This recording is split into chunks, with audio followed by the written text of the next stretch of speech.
Eh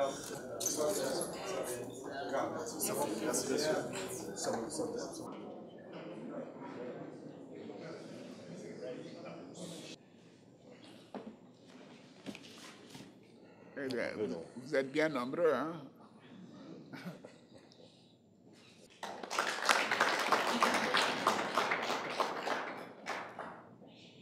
Que Dieu bénisse l'Afrique. Je vous remercie, M. le Président. Merci beaucoup.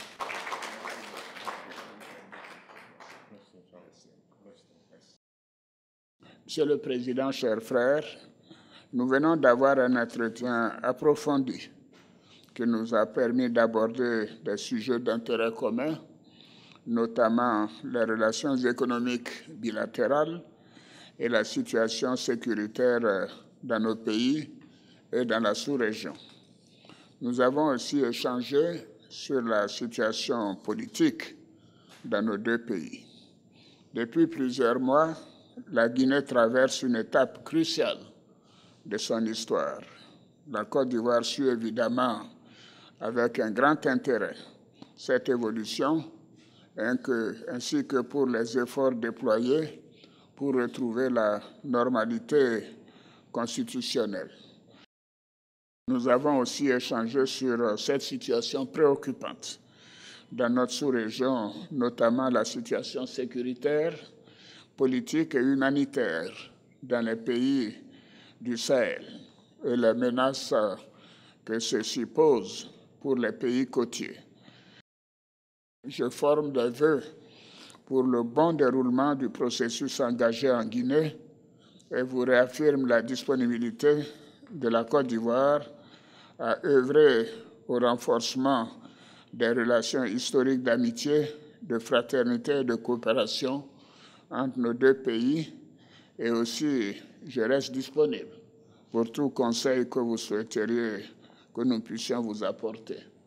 Je souhaite bien évidemment l'apaisement en Guinée pour permettre des élections apaisées, comme nous avons l'intention de le faire en Côte d'Ivoire.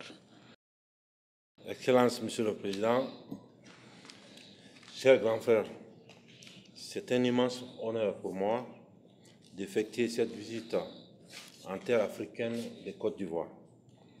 Symbole de force, de résilience et de beauté. Une terre qui, sous votre leadership, Monsieur le Président, s'est affirmée comme un modèle de progrès, de stabilité et de vision pour notre continent. Depuis notre première rencontre à Conakry, Monsieur le Président, j'ai été marqué par votre humilité et le respect que vous avez vis-à-vis du peuple de Guinée. Chers grands frères, je voudrais partager avec vous ma profonde conviction que la stabilité politique est la pierre angulaire de tout développement durable. La stabilité est essentielle pour toute nation qui aspire à grandir et à prospérer. En ce sens, la Côte d'Ivoire est un bel exemple, Monsieur le Président. Je m'engage à travailler dans cette direction et sollicite, grand frère, votre soutien et votre accompagnement dans cette quête